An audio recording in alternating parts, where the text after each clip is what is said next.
استغنيت عن 2 موظفين على الاقل، وده بسبب التحديث الاخير اللي عملته مانوس، واللي من خلاله مانوس بيقدر يدير حساب الانستجرام بتاعي بشكل كامل.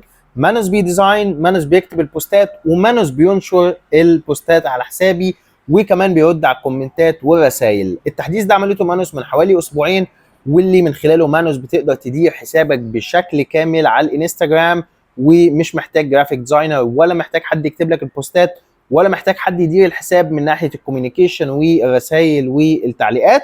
مانوس وفر عليك كل دوت، وبيقدر يعمله دلوقتي بشكل كامل. فلو انت عايز تبدا صناعه محتوى مالكش حجه، خلاص دلوقتي مانوس يقدر يمسك حسابك يديره، ويقدر يكبر لك الحساب ويحط لك الاستراتيجيه بدون ما تتعب نهائيا. كل اللي عليك تديله برومت وهو هيدير كل حاجه، وبصراحه فرقت معايا كتير.